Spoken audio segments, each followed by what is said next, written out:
Boa tarde, cervejeiro, boa tarde, cervejeira, boa tarde aí, os amigos apaixonados por cerveja.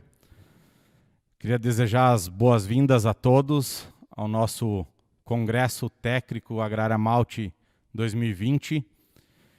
Essa é a nossa 11ª edição, mas em função da pandemia do coronavírus, é o primeiro ano que nós estamos fazendo essa transmissão nesse formato de live, ao vivo aqui para todos vocês. A nossa primeira palestra desse ano vai ser com o nosso amigo que está aqui do meu lado, nosso mestre cervejeiro, beer sommelier, Alexander Veckel. Ele vai estar falando para vocês sobre lupulagens. E para quem está aí nos assistindo, vocês devem estar vendo aí na ferramenta, no Crowdcast, que tem um botão, tem um chat ao lado, onde vocês conseguem ver e fazer comentários aí no chat, e tem um botão embaixo chamado Ask a Question, ali onde vocês vão estar podendo fazer perguntas e também votando nessas perguntas. E aí as perguntas mais votadas, elas serão respondidas ao final da palestra, aqui ao vivo pelo Alexander.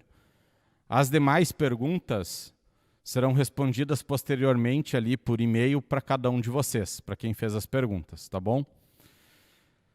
Uma outra coisa bem importante é que as palestras serão disponibilizadas após a transmissão no YouTube, lá no canal da Agrária Malte no YouTube, onde já tem diversas outras palestras nossas, né, de anos anteriores, os congressos anteriores, algumas lives que nós já fizemos durante a pandemia, aqui a pandemia do coronavírus.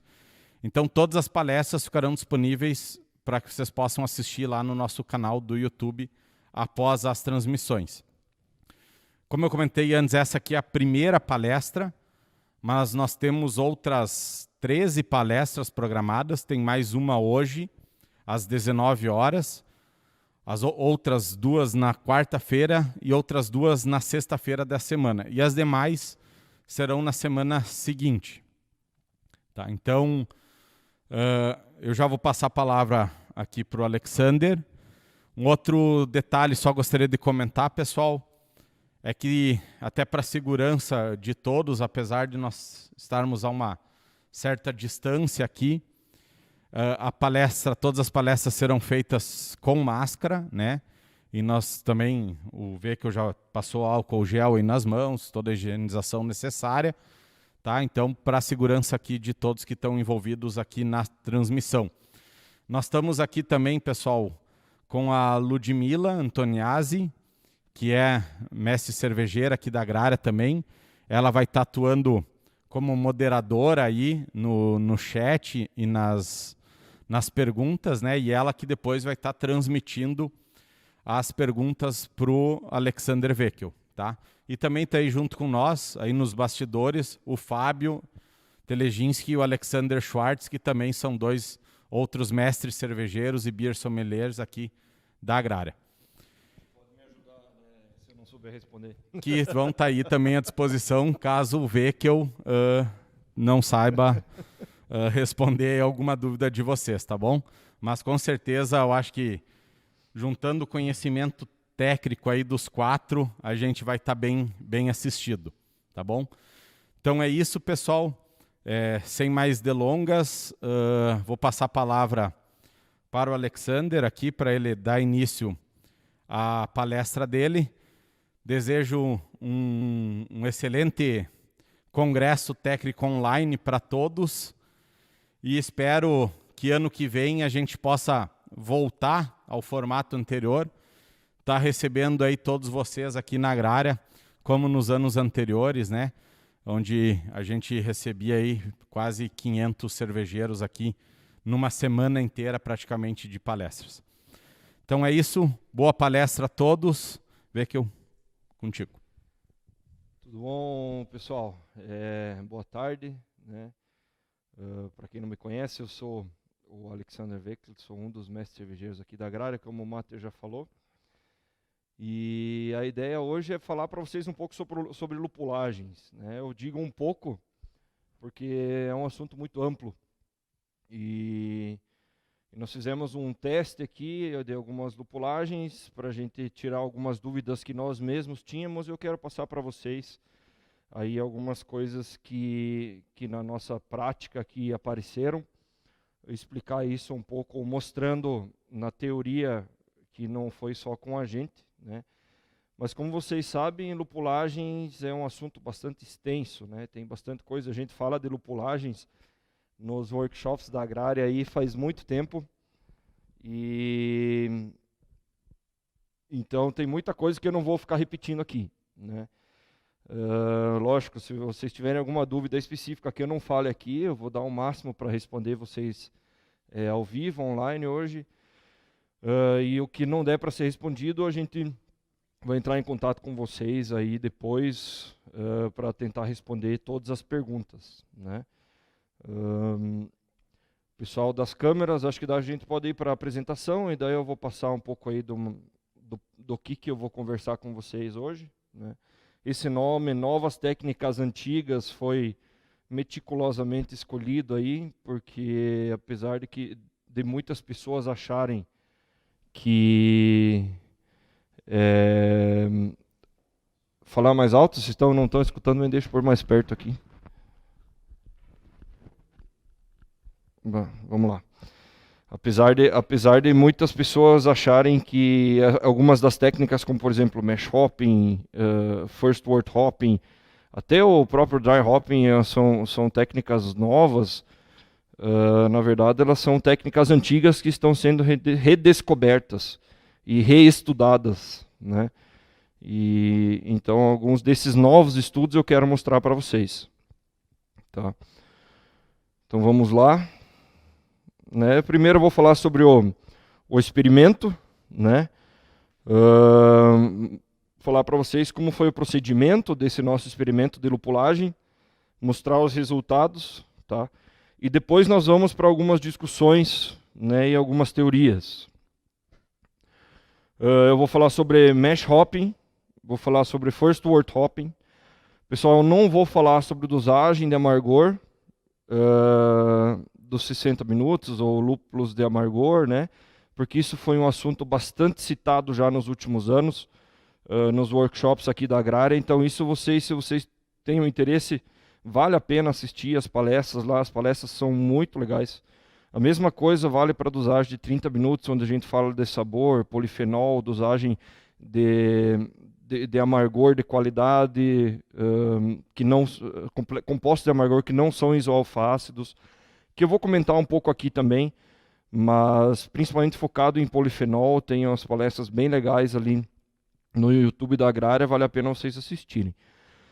Mas eu vou falar sobre Whirlpool, né? Principalmente aí uma questão de amargor do Whirlpool, que até há pouco tempo atrás até alguns aplicativos não consideravam nenhum rendimento de amargor no Whirlpool, e para quem faz cerveja lupulada em casa sabe que o rendimento de amargor do Whirlpool ele tem que ser considerado sim, né?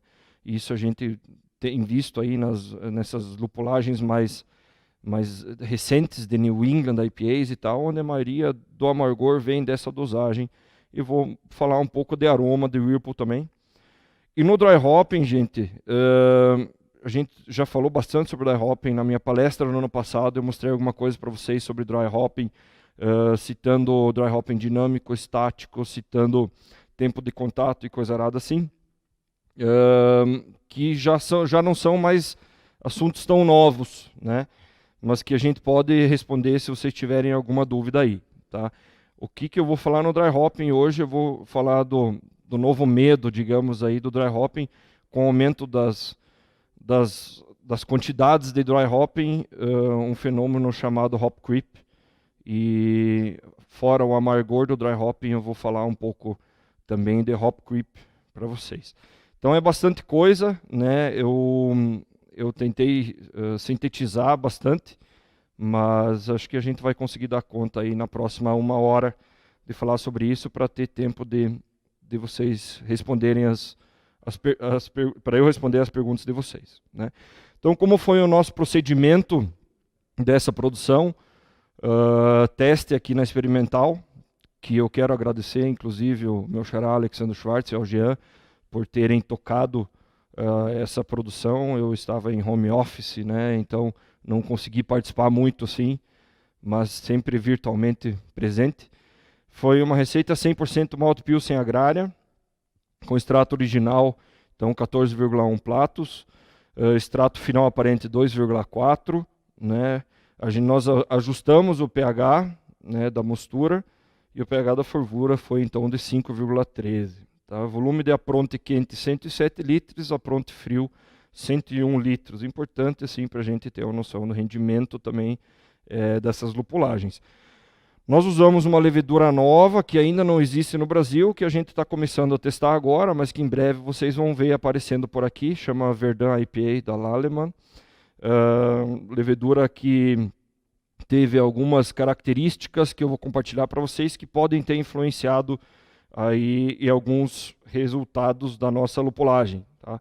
A fermentação foi em tanque de fermentação aberta. Então nós fizemos aí 8 lupulagens, tá? A primeira no mash hopping, ou seja, a lupulagem na mostura. A segunda no first wort hopping, né? Ou seja, lupulagem no mosto primário. E dosagem de 60, de 30. Uma de Whirlpool, e fizemos 3 dry hoppings. Um durante a fermentação, para ver como se comporta, para a gente ver se há uma perda maior ou não. Uma no final, já a fermentação cessada, mas ainda em temperatura de fermentação, que foi 19 graus. E uma depois na maturação a 0 graus. Tá.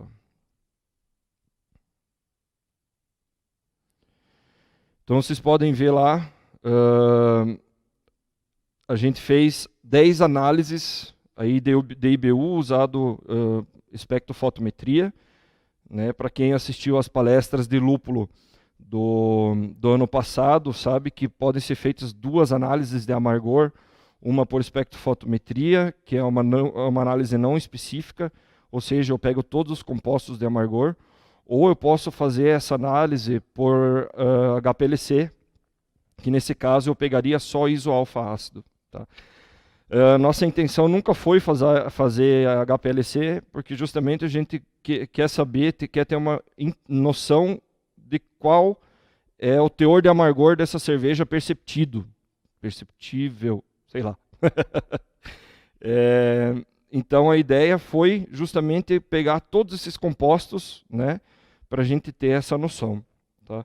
Então nós fizemos aí uma análise, foi coletada logo antes do first wort hopping, né? Essa análise ela vai dar para a gente aí um aproximado já do quanto esse mash hopping já conseguiu solubilizar, né?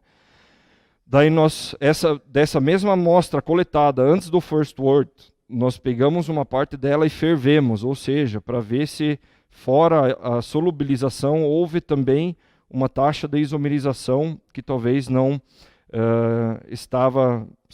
conseguiu ser medida, digamos, na espectrofotometria. Daí nós fizemos, após a dosagem de first wort hopping, né, ou seja, coletada antes da dosagem de 60 minutos, fizemos uma coleta antes da dosagem de 30, uma coleta antes do Whirlpool, né, uma coleta após o resfriamento, ou seja, essa coleta após o resfriamento, ela me dá todo o meu amargor da fase quente, né? E daí nós fizemos uma coleta pré-primeiro dry hopping, pré-segundo dry hopping, pré-terceiro dry hopping e da cerveja pronta. Tá? Pode ser um pouco confuso, eu não consegui colocar melhor para vocês aqui, mas talvez colocando lado a lado aqui as lupulagens e o momento que a gente pegou aí a amostra para fazer o teste, talvez vocês consigam entender um pouco melhor. Né? Então aí os dois lado a lado. Então esse foi o procedimento e os resultados foram, né? Resultado da primeira amostra, 2,6 IBUs. Da segunda, que foi aquela de mesh hopping com fervura, 3,1. Então vocês podem ver que muito próximo, né? Teve uma isomerização e tal. Mas lógico, esses compostos eles já estavam solubilizados, tá? Como eles já estavam solubilizados, por isso também não teve uma quantidade muito grande de diferença aí.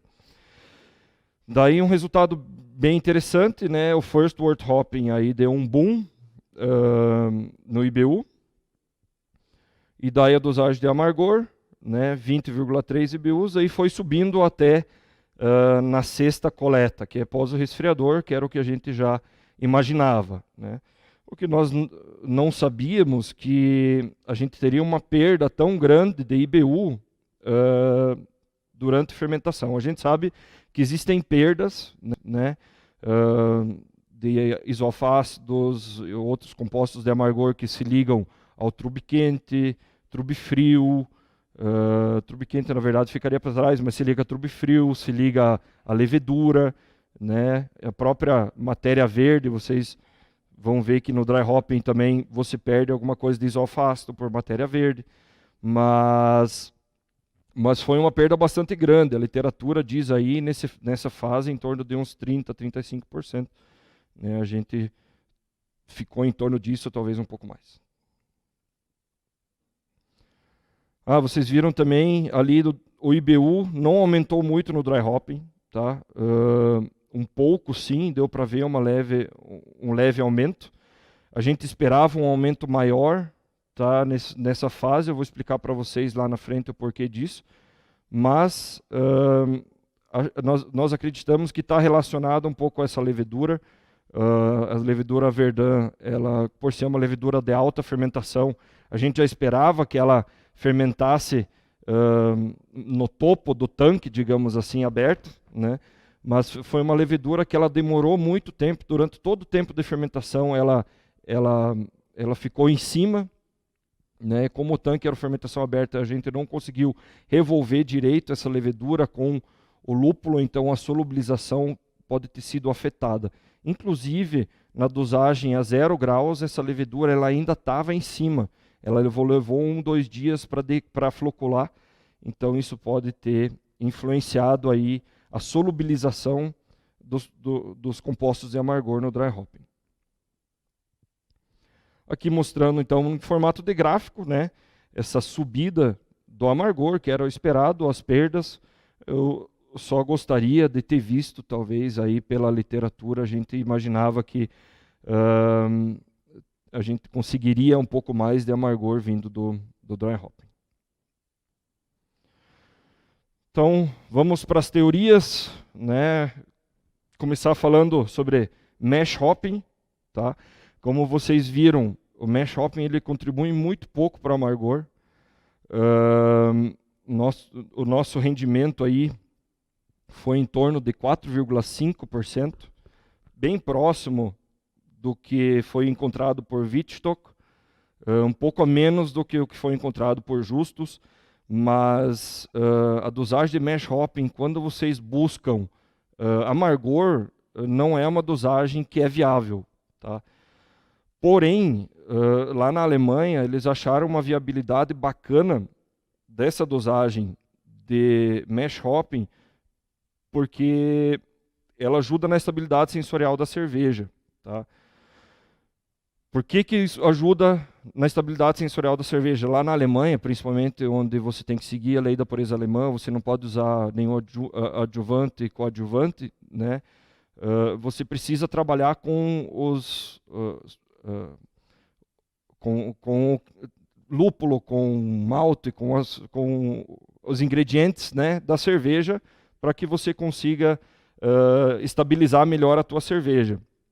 E aí, nesse caso, vocês conseguem ver aí um gráfico também, mas o que faz com que eu aumente a minha estabilidade sensorial? Bem simples, né? Todo mundo sabe que polifenóis se ligam a radicais livres, né? Isso acontece até no nosso corpo, no sangue e tal. Mas fora os polifenóis também, alfa-ácidos, beta-ácidos, isoalfa-ácidos, eles têm propriedades antioxidativas. Então elas vão se ligar aos radicais livres, tá? Mas também vão se ligar a íons ferro e íons cobre, evitando aquelas reações de Fenton-Haber-Weiss que geram ainda mais radicais livres. Tá? Então isso faz com que eu tenha uma oxidação menor da minha cerveja, que eu tenha uma formação aí menor de compostos de oxidação. Então o gráfico mostrando aí como diminui a quantidade de ferro no mosto, tá? Utilizando aí extrato de malte, de extrato de lúpulo. Tá? Esse extrato, no caso, então, é basicamente só alfa-ácido, ele não tem polifenóis. Né? Então, mostrando que os alfa-ácidos também, iso-alfa-ácidos, também ajudam aí na estabilidade da cerveja. Tá? Como é que isso ajuda? Se vocês forem mais para trás, aí, se não me engano, 2017, 2018, 2016, não sei, eu dei uma palestra que está no YouTube também sobre oxidação. E os dois maiores vilões da oxidação da cerveja são o trans 2-nonenal, né, que é formado por oxidação de lipídios, e também a formação dos aldeídos de Strecker.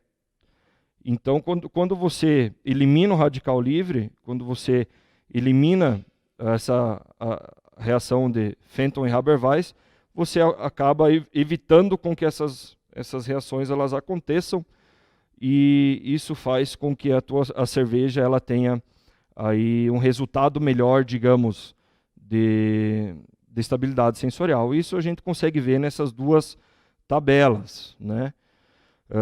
Então, nesse estudo, eles fizeram alguns testes de lupulagem, né? Mostrando aqui, selecionei para vocês o mash hopping, para ficar mais simples.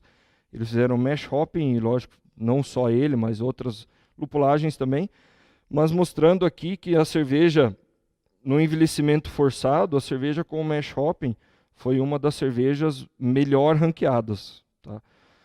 E a cerveja que só teve a lupulagem no início da fervura foi a cerveja com os menores resultados aqui de qualidade. Isso significa que não só o mash hopping, mas quanto mais você dividir essa lupulagem, melhor vai ser a resistência da cerveja de vocês aos processos de oxidação. Por quê? Porque, por exemplo, polifenóis você consegue manter mais na cerveja se você dosar no final da fervura, por exemplo, ou até o próprio dry hopping. Né? Esses polifenóis eles vão sequestrar alguma coisa aí também de radical livre que pode ser formado posteriormente. Tá? Então, quanto maior a dosagem, digamos assim, teoricamente melhor é a qualidade, estabilidade sensorial da cerveja de vocês relacionado à oxidação. Tá? E First Wort Hopping, mais conhecido até agora do que o Mash Hopping. O Mash Hopping, algumas pessoas vêm me perguntar, mas First Wort é uma coisa que sempre me perguntam. Né? Eu achei 2 estudos, gente, na verdade, sobre First Wort Hopping, falando de rendimento de amargor, sendo que o primeiro estudo que eu tive contato sobre isso foi numa palestra lá no Sinai de Vassouras, e eles chegaram ali num rendimento aí de 36,5% no First Wort e 32% na lupulagem convencional. Então, mostrando naquele experimento que você tem um rendimento maior e, teoricamente, você teria uma economia, você poderia ter uma economia de lúpulo, digamos assim, quando a gente pensa só em IBU. Nesse experimento do Sinai, eles fizeram também testes às cegas, né, testes triangulares, onde a maioria das pessoas conseguiu perceber a diferença entre as duas cervejas, mas não houve uma seleção de preferência no caso do Sinai. Então foi mais ou menos meio a meio das pessoas que perceberam a diferença, mais ou menos metade preferiu a de First Wort Hopping, a outra metade preferiu a de lupulagem convencional, então estatisticamente aí não teve uma preferência, digamos, por um ou outro. Já no estudo de Price, pessoal, eu tenho essas fontes todas lá no final, tá? Então vocês podem depois procurar os artigos e tal. tem alguma coisa da Brauwelt que eu tenho, que a gente tem no arquivo aqui, eu posso tirar foto se alguém tiver interesse. Que é o caso desse Price, né? Também Price teve resultados superiores de rendimento, tá? Mas no caso de Price teve estatisticamente falando uma preferência superior às cervejas de First Wort Hopping, né? A alegação era que o amargor do First Wort Hopping é mais agradável. Porém, esse amargor mais agradável foi uma percepção inferior de amargor, apesar do IBU ser mais alto. Então, Price, nesse estudo, a indicação dele é, apesar de você aumentar o IBU da cerveja, ele não indica diminuir a quantidade de lúpulo na dosagem. Por quê? Porque vocês podem diminuir a percepção de amargor. Então, alterar sensorialmente a cerveja em percepção de amargor também. Tá? O que muitas pessoas falam é que no First Wort Hopping muda o aroma da cerveja, né? Que se passa um aroma de lúpulo para a cerveja. Algumas teorias falando que compostos de lúpulo podem se ligar a aminoácidos e depois serem liberados na fermentação. Nesse estudo, eles fizeram a cromatografia gasosa, tanto de mosto quanto de cerveja, e os resultados nesse estudo foram que as análises de linalol, terpineol, geraniol e hipóxido de humuleno, que são aí os principais compostos relacionados ao aroma da cerveja, do lúpulo na cerveja, eles se mostraram muito inferiores no First Wort Hopping em relação à dosagem de 60 minutos. Tá? Então, nesse estudo, eles não indicam que seja utilizado First Wort Hopping como motivo de aumentar o aroma da cerveja. Se a gente pensa numa IPA, uma cerveja que já tem uma quantidade muito grande de aroma vindo das dosagens tardias e dry hopping, ela se faz ainda menos necessária nesse sentido. Tá? Eu estava falando com o pessoal da HVG, enquanto montava essa apresentação. A HVG está esse ano fazendo testes e análises sobre First Wort Hopping.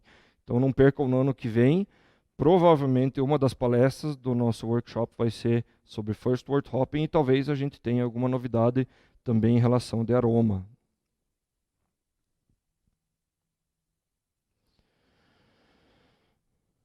Passando agora, né, pulando as etapas de 60 minutos, de 30 minutos, como eu falei lá no início, a gente tem um material bem extenso de vídeos no YouTube sobre isso, das palestras da HVG dos anos anteriores, que por sinal estão traduzidos lá. Então vocês podem dar uma olhada, é bem bacana assim. A gente sempre vive revisitando esses vídeos porque é um material bem legal. Então, mas eu vou falar um pouco sobre o Whirlpool, tá? E também nesse teste de justos aí, que eu já comentei lá antes, mostrou que a maior parte dos compostos de amargor, tanto na dosagem de 60 minutos, quanto na dosagem de Whirlpool, eles são solubilizados nos primeiros minutos. Tá? Isso aqui a gente está falando, lembrem, eu estou falando aqui de IBU espectrofotometricamente falando, ou seja, eu tenho alfa-ácido e isoalfa-ácido. Então isso não significa que eu isomerizei esses compostos de amargor, mas eles já estão solubilizados. Então eles solubilizam no Whirlpool nos primeiros 5 minutos. Tá? E lógico, com o tempo de Whirlpool, esses alfa-ácidos vão passar a ser isoalfa-ácidos e vão contribuir com o amargor na cerveja. Tá?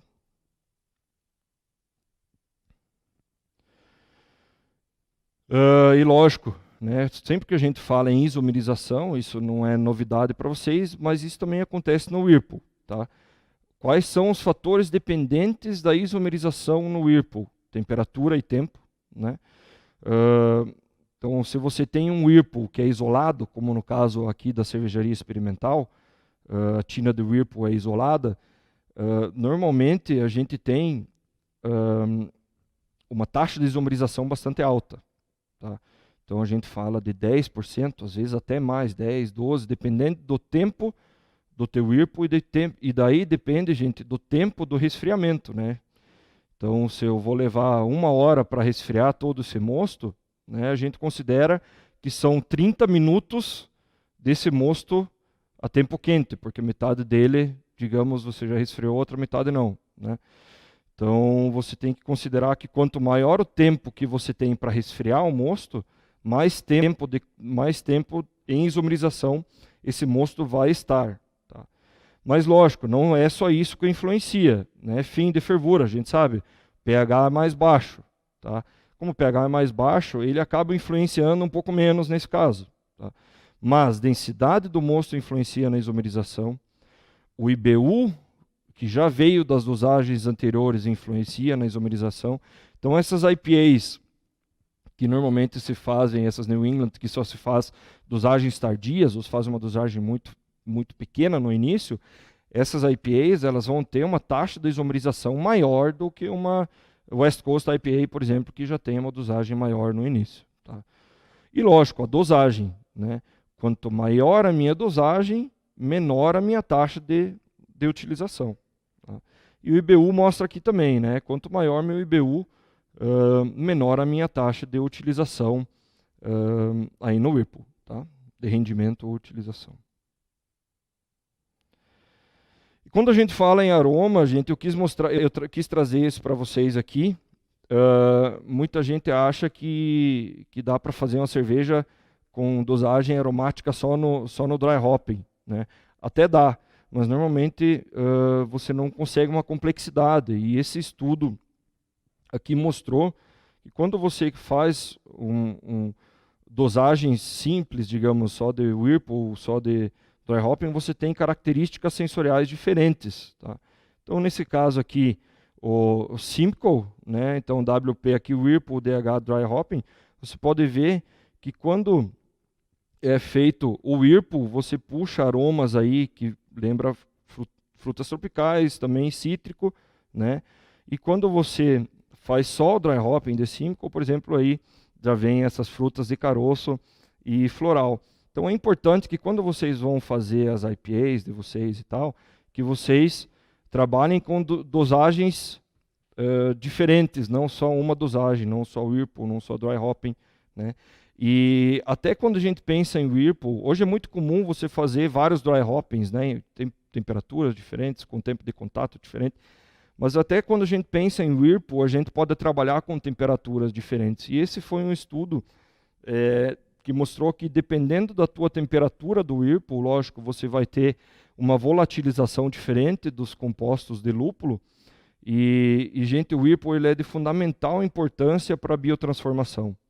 Tá? A biotransformação, que eu não vou falar aqui hoje também, mas que tem a palestra tanto da Laleman quanto do Marcelo, da Bio4 do ano passado, do nosso workshop. Quando a gente fala em biotransformação, todo mundo pensa só em dry hopping. Né? Tem que fazer dry hopping durante a fermentação, mas lembrem que o principal composto da biotransformação é o geraniol. Né? O geraniol que se transforma em citronelol. Tá? E é por isso que tem a fruta cítrica aqui. Tá? Porque eu consigo manter geraniol do meu Whirlpool. Então o Whirlpool ele é tão importante quanto, se não mais importante para a biotransformação do que o próprio dry hopping. Porque normalmente a gente faz o dry hopping, mas no final da fermentação, onde a levedura ela já está um pouco menos ativa. Tá? Então, Whirlpool, gente, é importantíssimo para a biotransformação. Mantenham isso na cabeça para quem busca biotransformação. Tá? Então isso mostra aqui, né, dependendo de qual temperatura você trabalha o teu Whirlpool, você tem aí perfis aromáticos diferentes. Tá? Lógico, pessoal, isso aqui é variedade dependente. Tudo quando a gente fala aroma assim, lá eu citei o Simcoe, nesse estudo, se não me engano, foi Cascade. Tudo é variedade dependente, cada variedade vai ter o seu pico diferente, mas o que eu quero mostrar para vocês aqui, que vocês conseguem, inclusive, trabalhar dosagens parceladas, digamos, no Whirlpool. Tá? Não preciso fazer uma dosagem só do Whirlpool. Isso pode trazer complexidade de aroma para a cerveja de vocês. E vamos para o dry hopping, né? Garanto que tem muita gente aí esperando só o momento do dry hopping. Eu espero que eu não que eu não decepcione vocês, porque eu não vou falar de bastante coisa que é básica do dry hopping, mas coloquem nas perguntas lá, se tiver alguma dúvida, a gente responde aqui, beleza? Eu vou começar a falar de amargor no dry hopping, então, tá? Vocês já devem ter visto vários gráficos de amargor no dry hopping, mas o que acontece no meu dry hopping? Por que eu tenho um aumento de amargor, ou às vezes eu tenho uma diminuição de amargor no meu dry hopping? Vou tomar um golinho aqui que já secou a garganta, meia hora falando, né?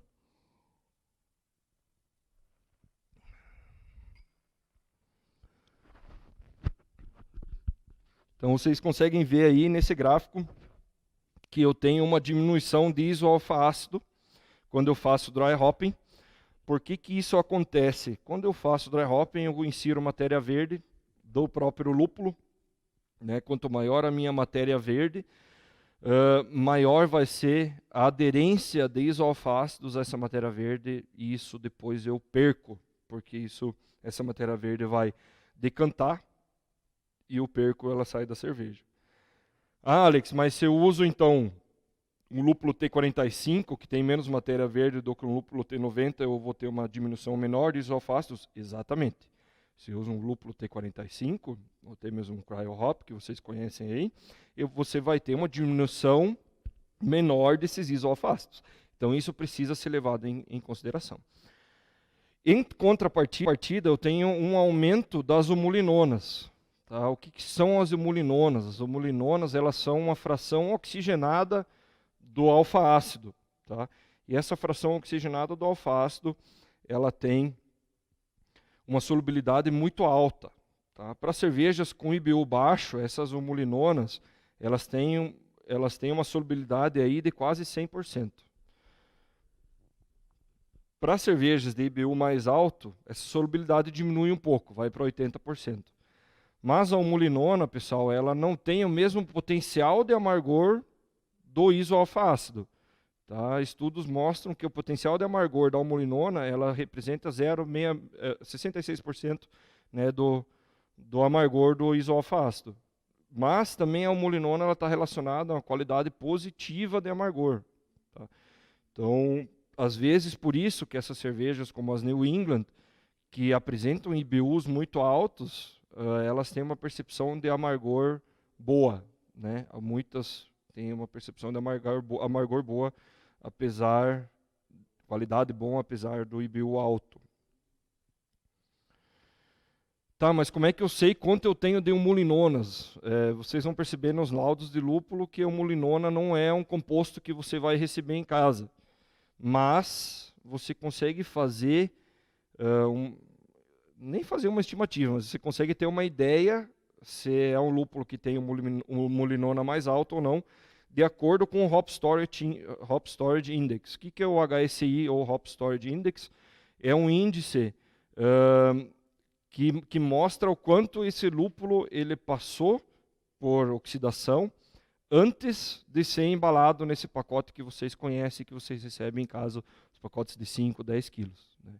Então, para quem conhece um pouco menos aí do processamento de lúpulo, esse lúpulo ele começa a oxidar já no campo. Né? Então, quanto mais tardia a colheita do meu lúpulo, mais o meu cone abre, mais oxigênio tem em contato com a lupulina. Então, já tem uma certa oxidação nesse momento.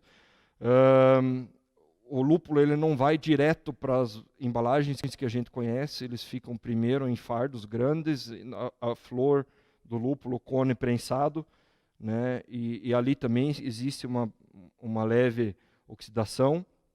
Então,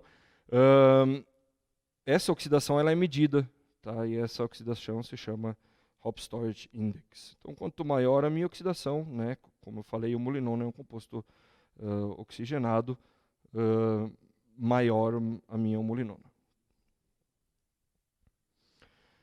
Tá, mas como eu calculo isso, gente? Lamento informar vocês, não tem como calcular, mas vocês conseguem ter uma ideia. Tá? E o que ajuda?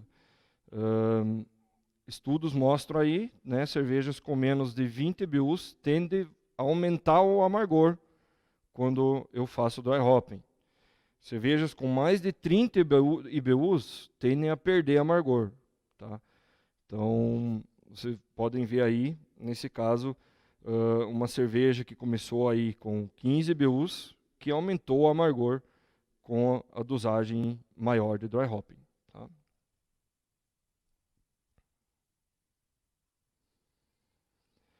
Então mostra também aí o mulinonas, elas têm 7 a 10 vezes mais amargor na cerveja do que no dry hopping do que os polifenóis. Né? A gente sempre fala muito de polifenóis, eles ajudam no amargor, ajudam na qualidade do amargor, mas tem que ser polifenol não oxidado, tá? Tem que ser um polifenol fresco, digamos assim, tem que ser um lúpulo fresco. Mas o polifenol ele ajuda aí na qualidade de amargor da cerveja também, tá? Mas o que eu quero mostrar para vocês é essa tabelinha aqui, tá? Mostra duas cervejas, uma de IBU baixo, uma cerveja de IBU alto, né? E eles fizeram um cálculo da intensidade de amargor baseado aí na utilização de umulinona e perda de isoalfa-ácido. Então mostra aqui uma cerveja de IBU baixo, né? Você aumenta a intensidade percebida de amargor. Numa cerveja de IBU alto, você diminui a quantidade percebida de amargor.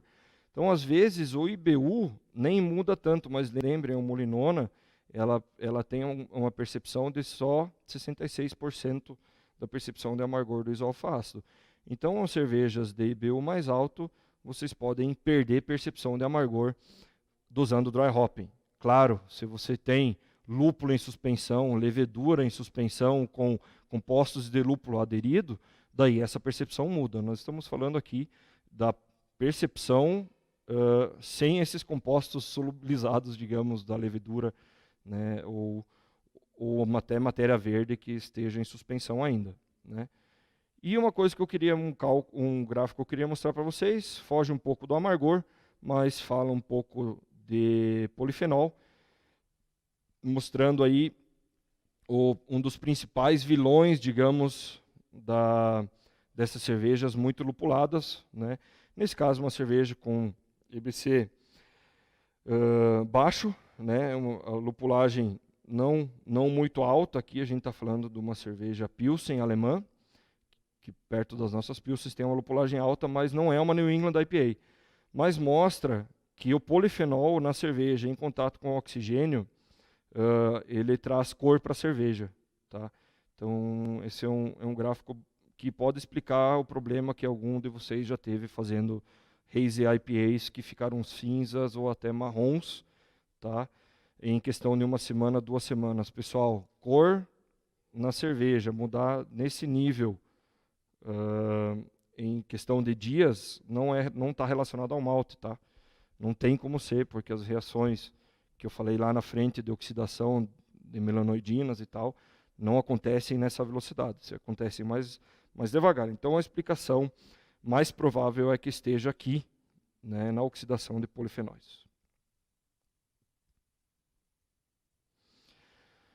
E outra coisa, pessoal, que talvez a gente não perceba e não se dê conta, digamos assim, mas quando se faz dry hopping, não sei quem de vocês mede pH pós dry hopping, mas é sabido que quanto maior a quantidade do meu dry hopping, mais alto fica o pH da minha cerveja, e às vezes o pH sobe muito. E a gente sabe que a cerveja com pH mais alto, ela tem uma qualidade pior sensorialmente falando, né? E a qualidade do amargor, o harsh, pode estar relacionado a isso, né? Então, às vezes, vale a pena vocês trabalharem aí com pHs mais baixos, ou já vir com pH mais baixo antes, né? Ou até fazer um ajuste de pH na cerveja pronta, caso esse pH suba muito. Tem alguns estudos que mostram que a sensação de harsh, de ruim, de amargor, pode estar relacionada a esse aumento de pH nas cervejas com muito lúpulo. Tá? E pessoal, por mais que cada variedade de lúpulo vá contribuir com o aumento do pH de maneira diferente, todas elas aumentam o pH. Tá? Então, é variedade dependente sim, mas todas as dosagens de dry hopping vão aumentar aí o pH da cerveja.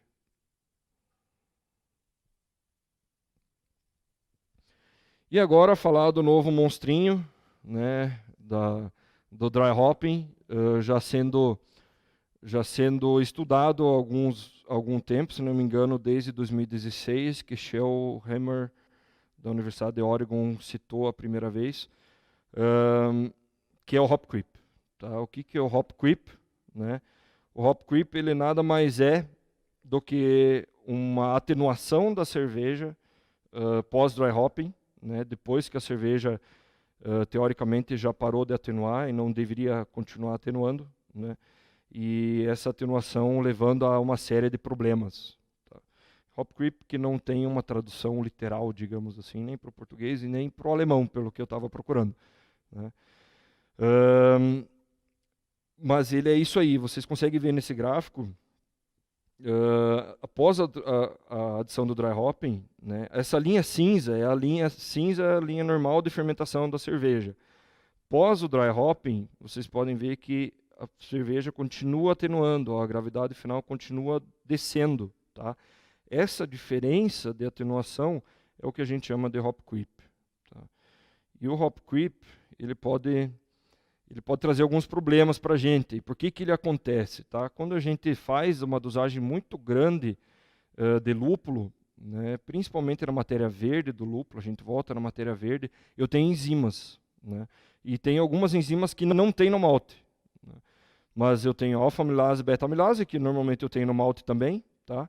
Mas eu tenho amiloglucosidase e tenho destrinase limite. Ou seja, essas enzimas, mesmo em quantidade pequena, como a gente vem aumentando a quantidade de dry hopping ano a ano nas cervejas, essas enzimas se tornaram importantes, porque elas começam a quebrar as cadeias de açúcar, né, e transformando mais glicose, transformando mais maltose. Isso faz com que a levedura volte a se ativar e volte a fermentar a cerveja.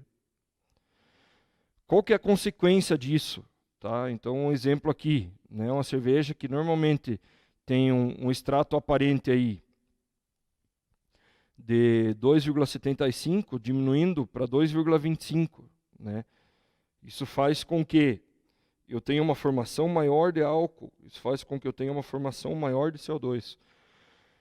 Isso são problemas, né? Principalmente quando você sai do teu range de álcool, que você precisa...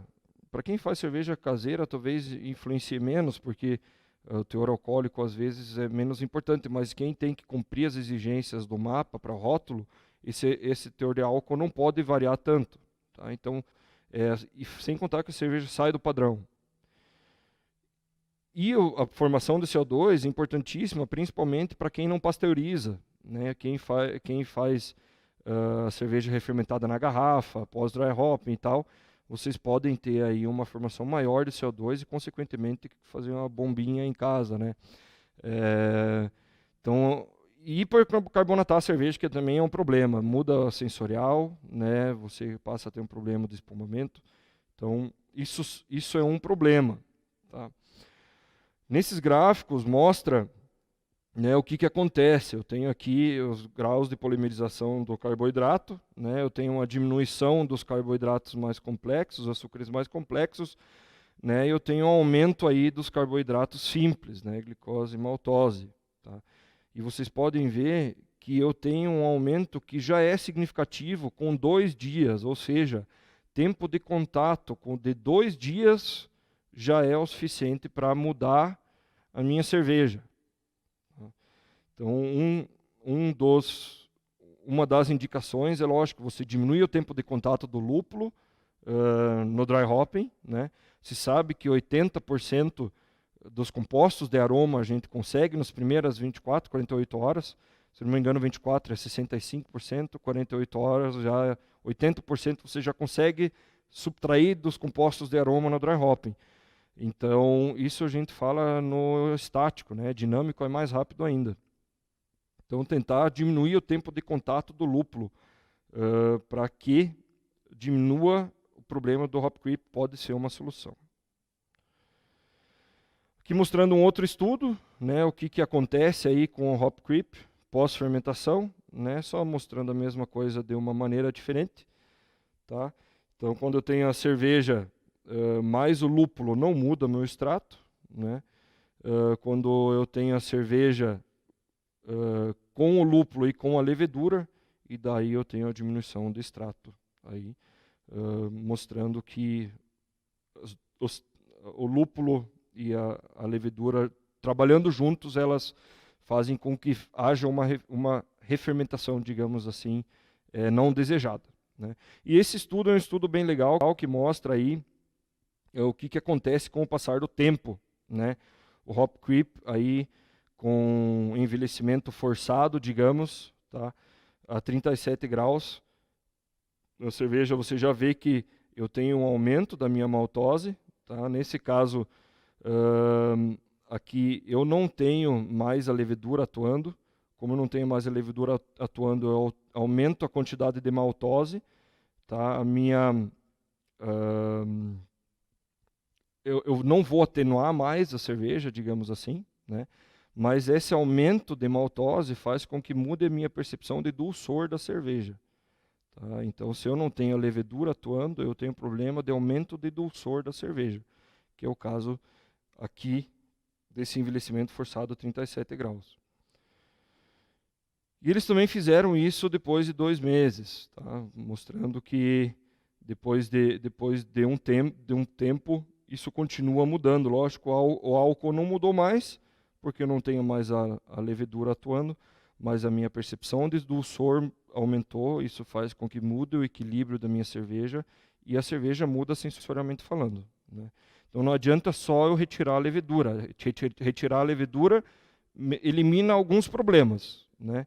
Mas o problema em si do hop creep acaba não sendo eliminado.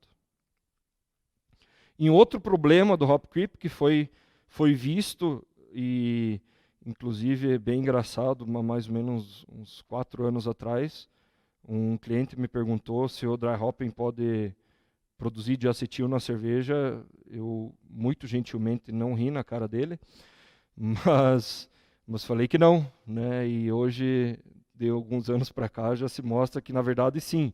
Não é o dry hopping que produz o diacetil. Quem produz o diacetil é a levedura.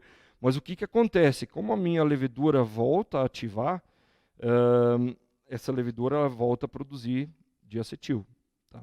Então, se eu tenho, se o meu diacetil, minhas dicetonas vicinais, elas estão abaixo do meu limiar de percepção, porque teoricamente eu só baixo a temperatura, eu só começo a trabalhar com a cerveja com o VDK abaixo do limiar de percepção. Na hora que eu faço meu dry hopping, eu tenho um problema aí, que essa às vezes pequena produção de diacetil, ela ultrapasse o limiar de percepção e assim faça com que eu tenha diacetil na cerveja de novo. Então esse é mais um dos problemas do hop creep. E o que muda essa percepção de açúcares, tá? Mostrar para vocês aqui, quando eu tenho tempo de contato, né, eu tenho a produção maior de glicose e maltose. Então, como eu já falei antes, tempo de contato é importante. Quando eu tenho temperatura, ou seja, um dry hopping, a temperatura mais alta, ela vai me formar mais hop creep. Temperaturas mais baixas, como por exemplo 10 graus, vai formar menos hop creep, tá? Então aqui mostra, né, glucose e maltose com as diferenças aí de temperatura. E a dosagem, lógico, né? Quanto maior o meu dry hopping, maior a dosagem de enzimas e maior vai ser a minha influência do hop creep, digamos, no meu dry hopping. E, pessoal, como que eu consigo evitar, ou como é que eu consigo diminuir esse impacto? Né? Garanto que muitos de vocês estão se perguntando aí. Ainda não existe um tratamento, digamos, 100%, né? Mas vocês conseguem trabalhar algumas vertentes aqui para que diminua na realidade da cervejaria de vocês. Vocês vão ver que algumas coisas são um pouco contraditórias, então mas vocês vão poder trabalhar alguns pontos, né? Primeiro, diminuir a quantidade de açúcar não fermentável, né? Se eu faço uma mostura mais intensa, ou se eu já uso mais enzimas na mostura, isso faz com que eu leve um mosto com menos destrinas e, consequentemente, o meu hop creep ele vai gerar menos problema, tá? Mas eu vou ter uma cerveja com densidade final baixa, né? Se eu quero uma cerveja com densidade final alta, essa não é uma solução boa, né? Mas diminui o problema, talvez, aí de acetil, nesse caso, ou atenuação indesejada.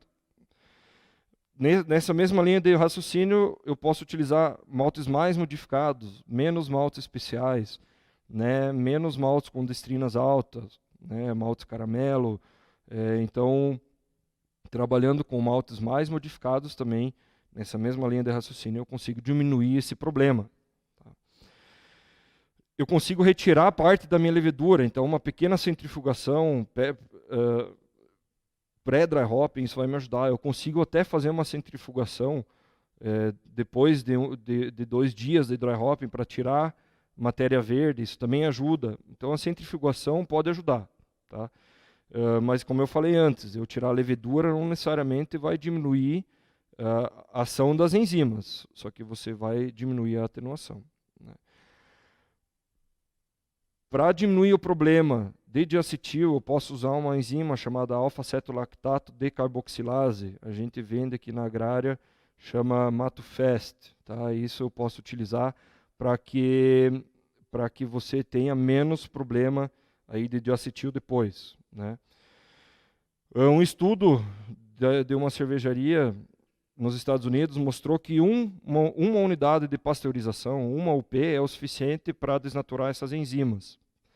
Então, quem tem a opção na cervejaria de flash pasteurização, daria para passar a cerveja na flash pasteurização, uma UP é suficiente. Esse seria o melhor caminho, mas eu sei que não é a realidade da maioria de vocês, né? Diminuir o tempo de dry hopping, como eu já falei antes. Já é sabido também que essas enzimas estão, na sua maioria, na matéria verde. Então, se eu uso um lúpulo T45, um Cryer Hop, extratos, isso pode fazer com que o meu problema seja diminuído, tá?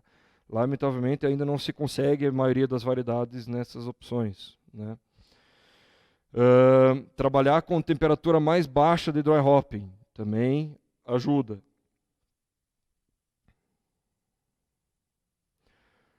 Utilizar uma quantidade menor de lúpulo, né? Não passar muito dos 8 gramas por litro, tá?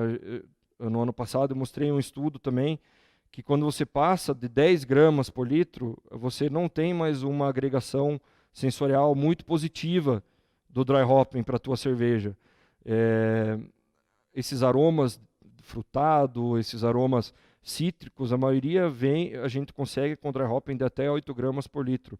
Passando isso, já puxa mais herbal, puxa mais resinoso, né? Então, evitem essa quantidade muito grande de lúpulo, né? E trabalhem com a dosagem de lúpulo dinâmica, né? Ou seja, você diminuir o contato do lúpulo, mas fazer com que o tempo de contato do lúpulo, mas fazer com que ele tenha um contato rápido, digamos assim, pode ser uma opção, né? Porque assim você consegue diminuir a quantidade de lúpulo.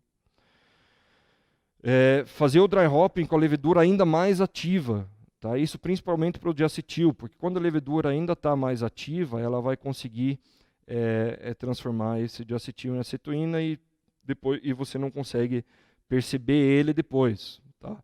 Então, fazer o dry hopping com a levedura mais ativa pode ser uma opção. Eu sei que pode dar um problema de transbordar tanque, essas coisas, quem nunca passou por isso, mas essa pode ser uma opção. E lógico, você trabalhar bem a tua levedura, porque se você diminui o diacetil antes do dry hopping, existe uma chance de você não passar o limiar de percepção pós dry hopping. Então, melhorar a viabilidade, melhorar a vitalidade da levedura, utilizar o zinco, né, como nutriente, utilizar nutrientes de levedura, né, fazem com que você consiga diminuir o problema de diacetil.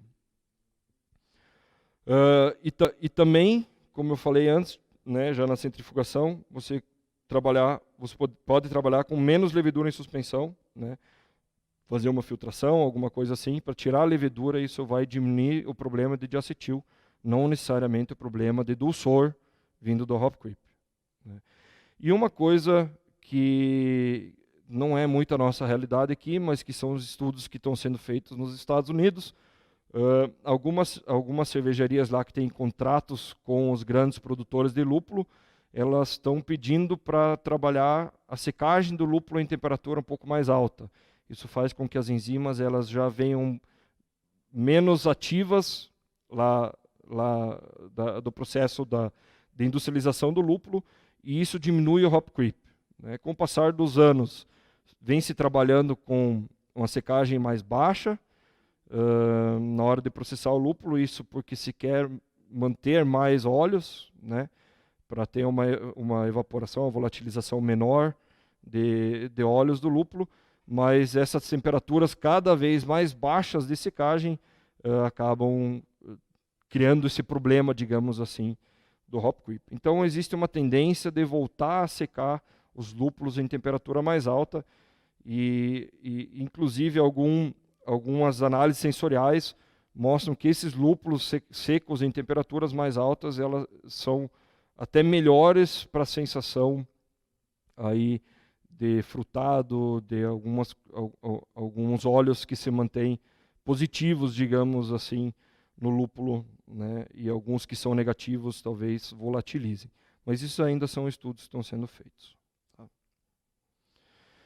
Pessoal, 1h agora. Quero passar para vocês aqui um pouco da literatura que eu usei para montar essa palestra. Então, olhem com atenção ali, principalmente alguns que eu quero mostrar para vocês, que são literaturas bem legais. O livro do Scott Yanish, da New IPA, é bem bacana, tá? Então, esse é um que eu indico para vocês. Esse do Justus aqui, Tracking the IBU Through the Brewing Process, também é bem legal, porque ele mostra bastante coisa sobre amargor, né? Então, são duas fontes bem legais. E também disponível no Brewers Association, já tem um manual para cervejarias, digamos assim, que fala um pouco sobre hop creep. Né? Vocês podem baixar também, Hop Creep Technical Brief, no site da Brewers Association, para quem que tem vontade de ter mais à mão, digamos assim, as informações sobre Hop Creep. Beleza? Então, eu me coloco à disposição agora para responder. Agradeço o Veckel. E enquanto a gente se prepara aí, a Lud, ali para responder as perguntas, né, para passar as perguntas aí para o Veckel responder. E enquanto o Veckel, acho que, não sei se ele vai pegar outra cerveja, porque ele já acabou com essa aqui, e o pessoal falou que ele tem que molhar o bico um pouquinho. Eu queria falar para vocês sobre o curso técnico que a Agrária, curso técnico cervejeiro, que a Agrária, em conjunto com o Colégio Imperatriz, aqui de Entre Rios, de Guarapuava, está preparando para lançar no mercado no ano que vem. Né? Então, é um curso onde o Veckel, o Alexander Schwartz, a Ludmila, o Fábio Teleginski, todos os nossos mestres cervejeiros vão ser professores do curso. Nossos mestres malteiros também, formados lá na Alemanha, também são professores. O Noemir, lá da parte de pesquisa, de cevada, e diversos outros profissionais aí renomados do meio cervejeiro vão ser professores nesse curso. Então, esse curso ele tem previsão de iniciar em fevereiro de 2021. Ele, como eu comentei, algumas informações sobre ele, né? Integração com a FAPA, onde a gente vai ter vivência com os aspectos da plantio de cevada, lúpulo, desenvolvimento de novas cultivares. Vocês vão ter oportunidade de desenvolver produtos na cervejaria experimental. Vão poder participar de eventos que a Agrária organiza, como, por exemplo, esse congresso, né, que todo ano ele é presencial aqui, recebendo aí 500 cervejeiros. Que, lamentavelmente, né, Matheus, nós não podemos receber todos os caseiros do Brasil. Claro, gostaríamos, né? Mas para os caseiros, né, e a gente sempre tem o Dia da Experiência Agrária. A gente já faz isso há alguns anos e já passaram por aqui nesses eventos do Dia da Experiência Agrária para cervejeiro caseiro, mais de 5.000 cervejeiros caseiros. Então, os alunos do curso vão poder participar desses eventos, assim como de eventos que a Agrária também participa, como Festival Brasileiro da Cerveja, Brasil Brau e outros. Vai ter possibilidade de fazer estágios com parceiros nacionais e internacionais, fazer aulas práticas nos laboratórios. Volta um, Léo, para mim.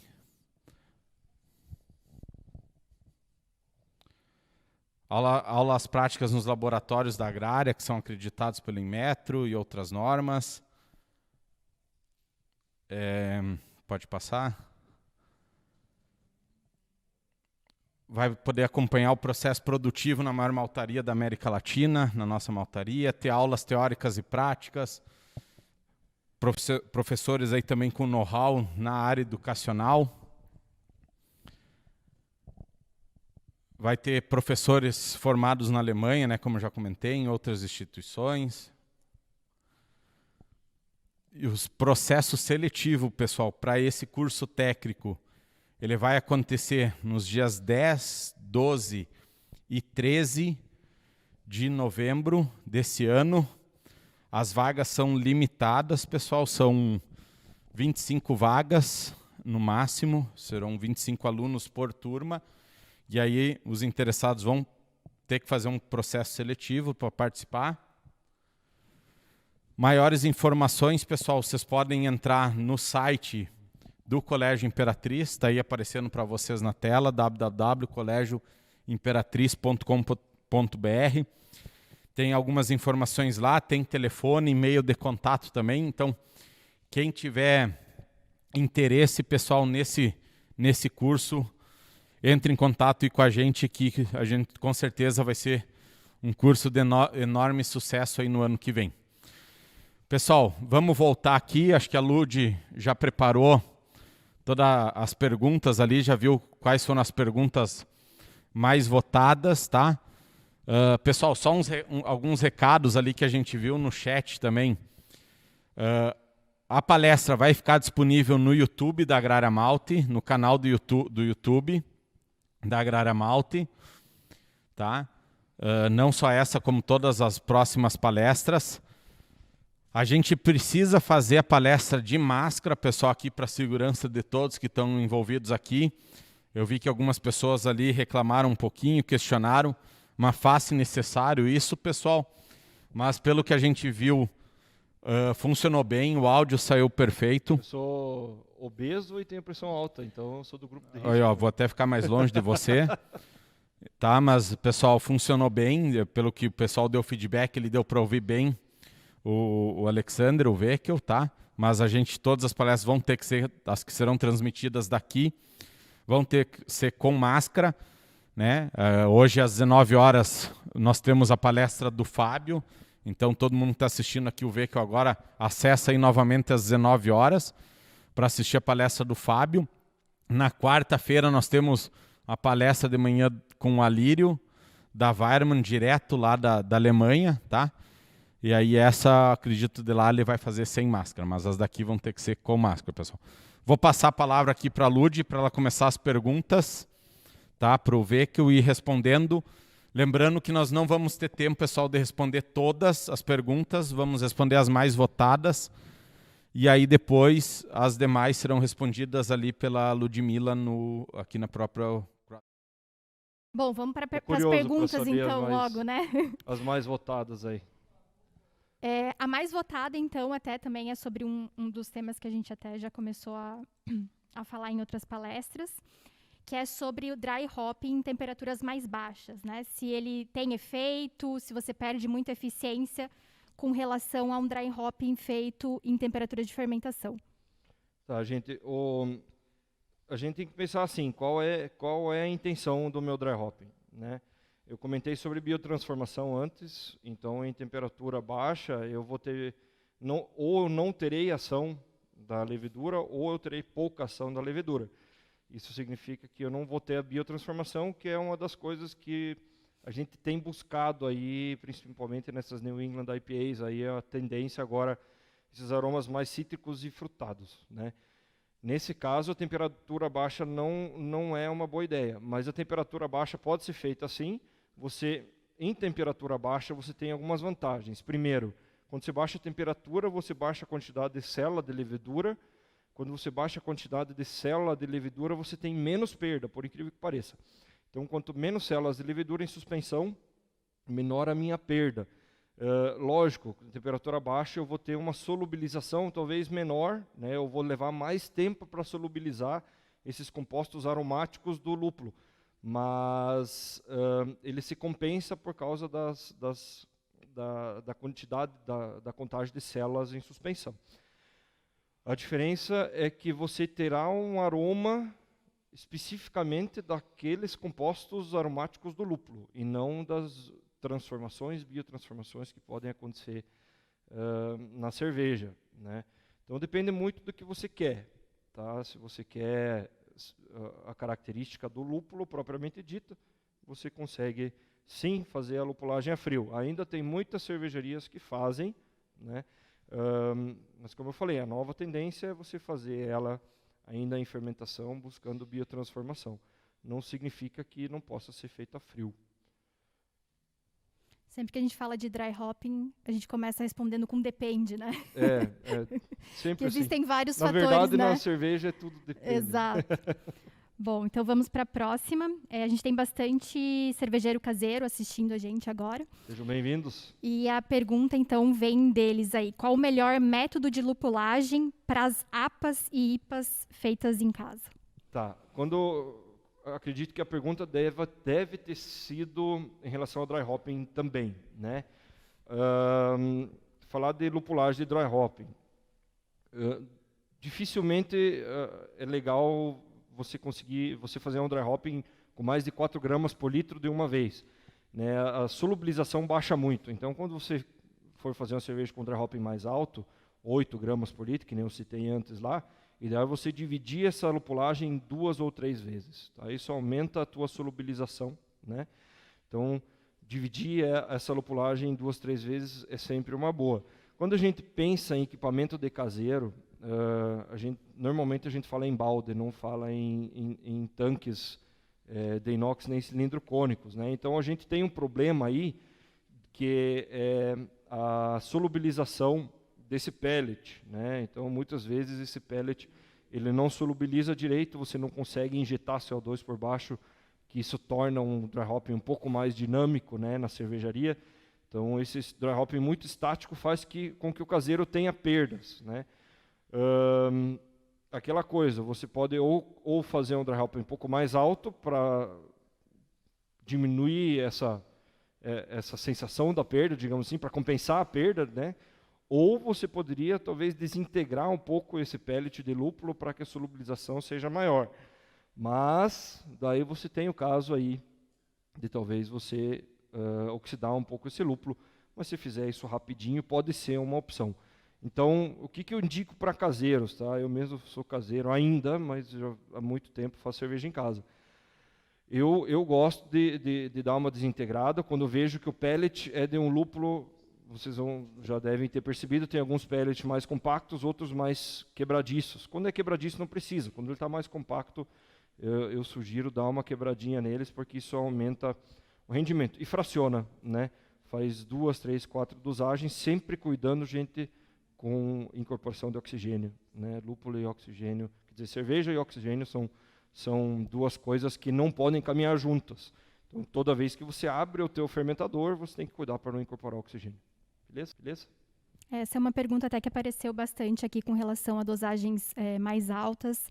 Se faz essa divisão, né? Essa divisão de dosagem em 3, 2 vezes. Quanto maior a divisão da dosagem, melhor para a solubilização dos compostos do lúpulo. Pior se você não tem controle de oxigênio. Então, isso tem que ser levado em consideração. A próxima pergunta aqui é com relação àquelas receitas que a gente tem uma carga muito alta de lúpulo, Double IPA, New England. Qual que é o tempo total ideal de contato do lúpulo, sem trazer o harsh ou aquele caráter vegetal? Bem, o harsh ele tá relacionado a algumas coisas, que nem eu falei, o próprio pH, né? Mas também alguma prática aí, já que eu vejo em algumas cervejarias que eu visito, até nós mesmos aqui, a gente percebe que com o tempo de contato muito alto, puxa mais essas características verdes e tal do lúpulo. Volto a citar, né? Eu não passaria de 8 ou 10 gramas por litro, né? Isso é uma característica que traz muito esses aromas verdes e resinosos do lúpulo, mas em relação ao tempo de dry hopping, 2, 3 dias, gente, é suficiente para você deixar o lúpulo em contato. Se você deixa ele mais tempo, você vai extrair um pouco mais, mas a maior parte dos compostos de aroma você consegue extrair nos primeiros 2, 3 dias, né? E quando você faz isso, principalmente durante a fermentação, esse líquido ele está se movimentando, porque a levedura está produzindo CO2 e tal. Então esse é um dry hopping que ele é um pouco menos estático, ele é um pouco mais dinâmico. Então isso faz com que você consiga diminuir um pouco mais ainda esse tempo, né? Então terminou a fermentação, teoricamente você já conseguiria aí sacar esse lúpulo ou fazer a trasfega, lembrando, oxigênio, cuidado.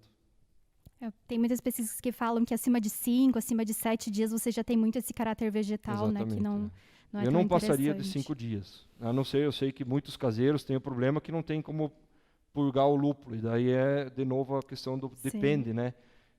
Se você não tem um controle de oxigênio, às vezes você fazer a trasfega para um balde novo, ele pode ser pior para a tua cerveja do que o tempo de contato. Uhum. Aqui nessa mesma pergunta tem um comentário também sobre uma questão que você comentou durante os experimentos da análise desse amargor, né? Quando você faz adições tardias, qual que é o melhor método de análise desse amargor? Para adições tardias, o melhor método de análise é por espectrofotometria, que é o principal método para análise de lúpulo, né? O método por HPLC não é um método mais caro, né?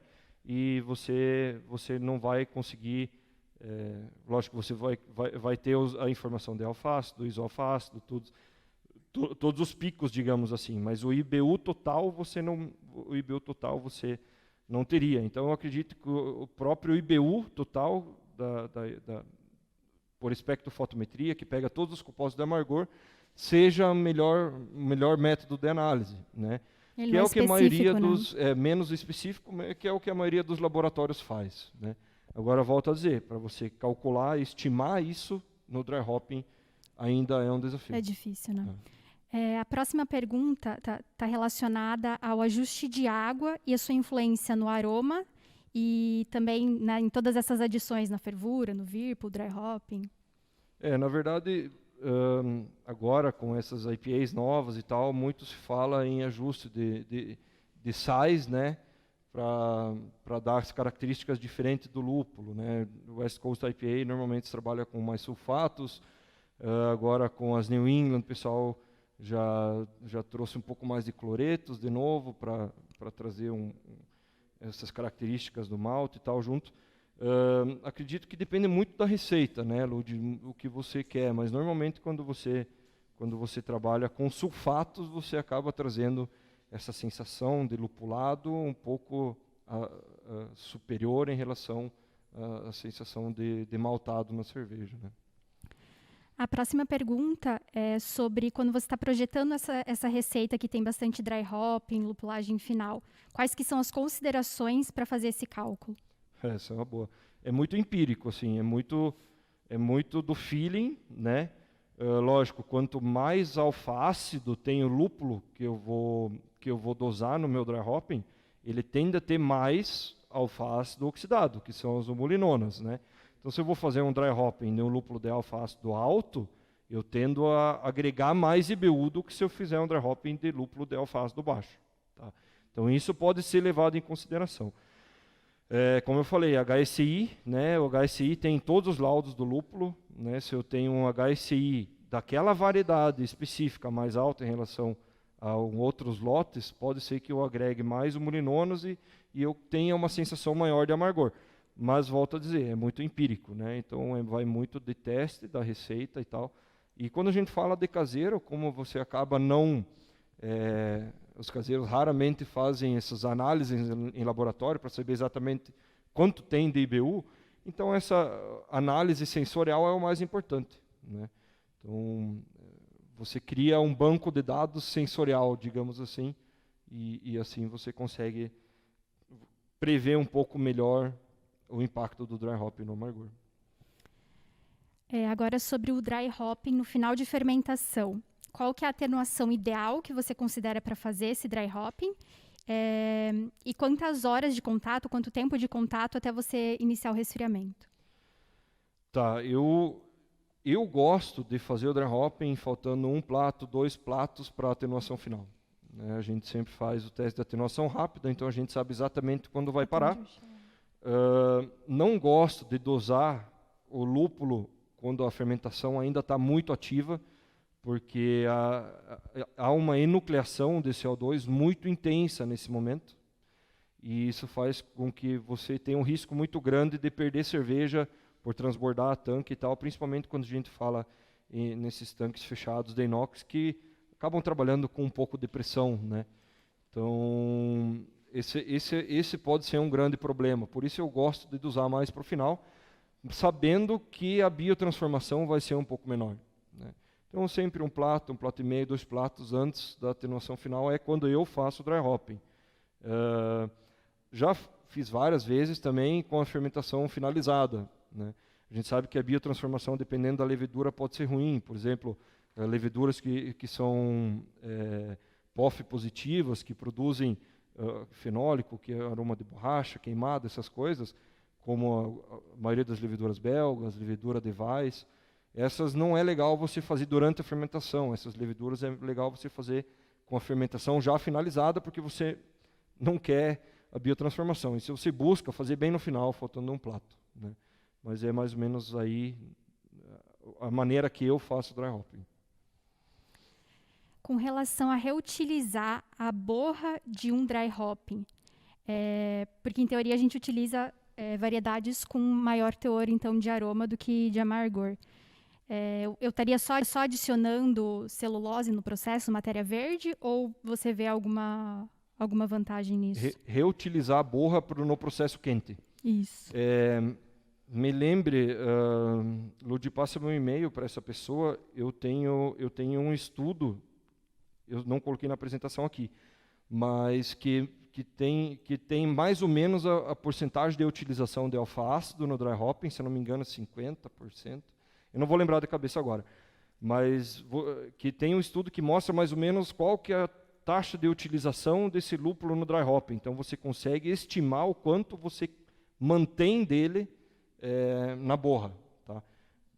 Volto a dizer, passa a ser estimado, mas sim, e já tem vários estudos agora sendo feitos para essa reutilização, porque quer queira, quer não, é dinheiro que está indo... Claro. Ralo, né? Se der para pegar tudo que tem ali, melhor, né? Com certeza. Inclusive, compostos de aroma se mantém. Agora, as porcentagens eu não vou lembrar de cabeça. E também vai ser muito dependente da variedade, do processo de dry hopping, né? Então, tem muitas variáveis nesse processo. O pessoal do Beersmith quer saber se pode acreditar no cálculo do IBU no Beersmith. Então, o Beersmith, até uma versão anterior, não considerava, se não me engano, nem o aroma no Whirlpool, né?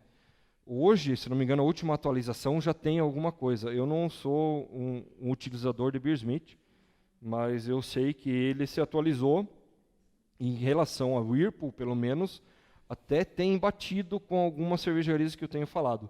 Em relação ao dry hopping, aí vocês me pegaram, gente. Garanto que tem alguém que usa Beersmith aí, que talvez possa responder essa pergunta no outro chat melhor do que eu. É que também quando você já tem o teu processo controlado, você já sabe teus rendimentos, né? Você não precisa usar um rendimento geral, você pode usar o teu específico e você vai ter resultados mais assertivos, né?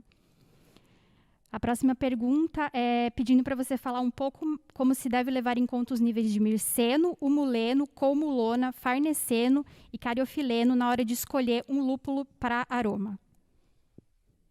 Boa pergunta. Depende do que você está querendo trazer para a sua cerveja também, né?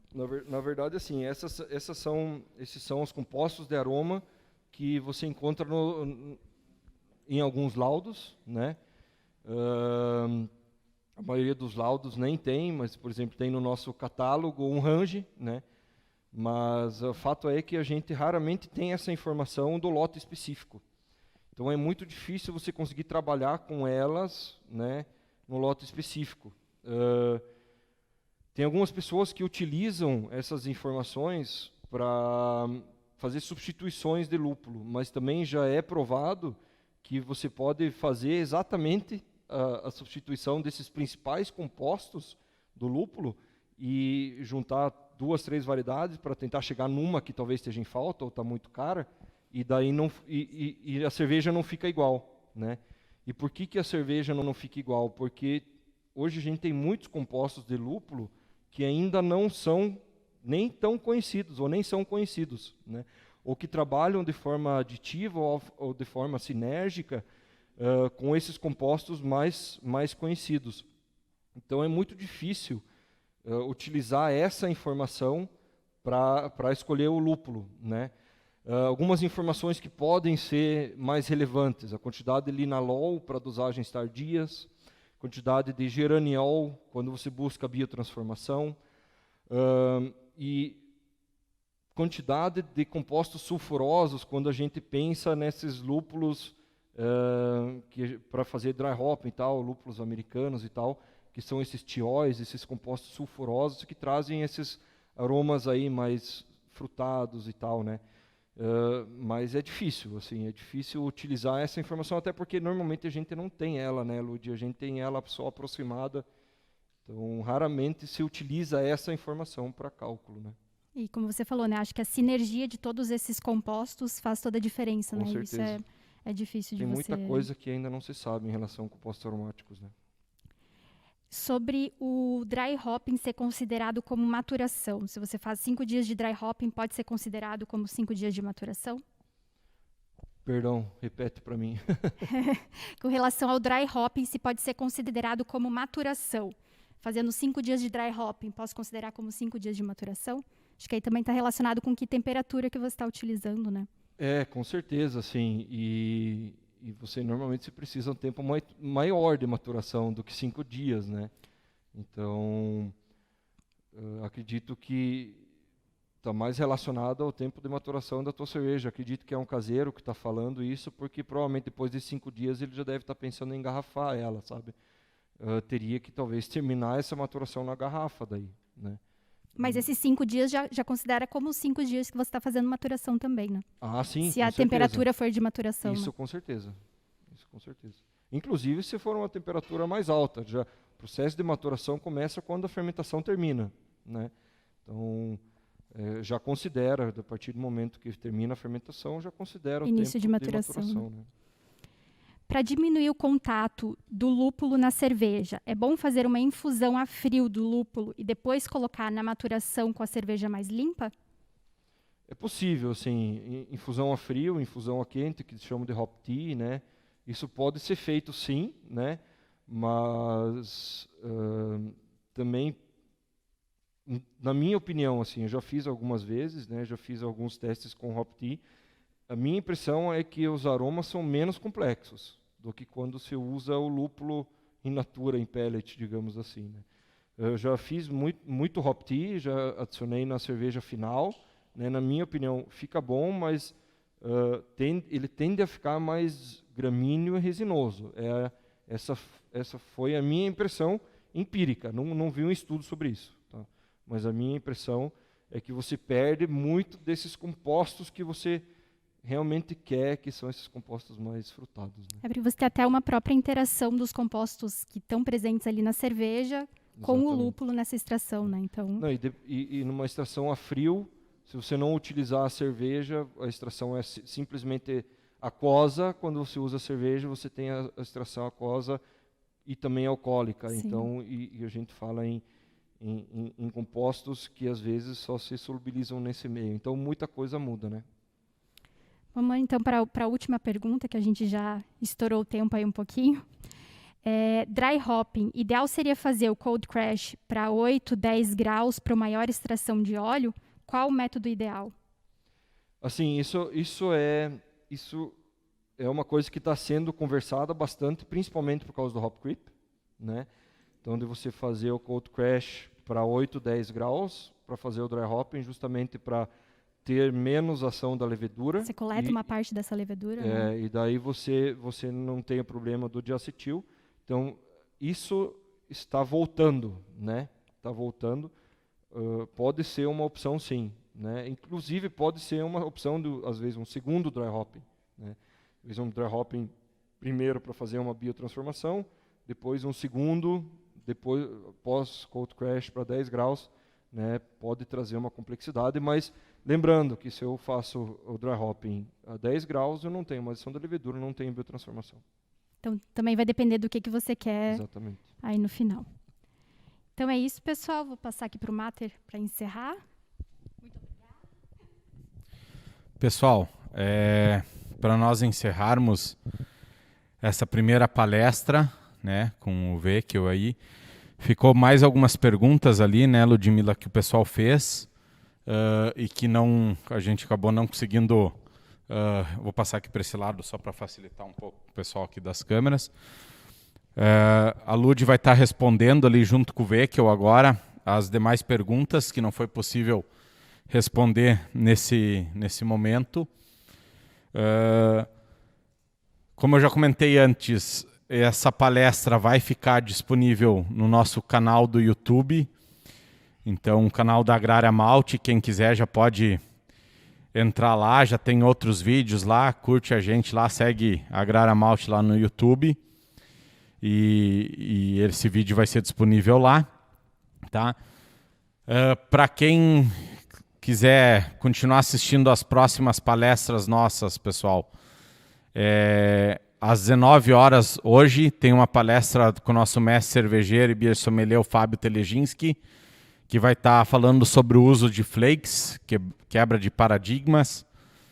E vocês, para quem se inscreveu na palestra do Vecchio, precisa se inscrever também nessa do Fábio. Para cada palestra, vocês têm que confirmar sua vaga.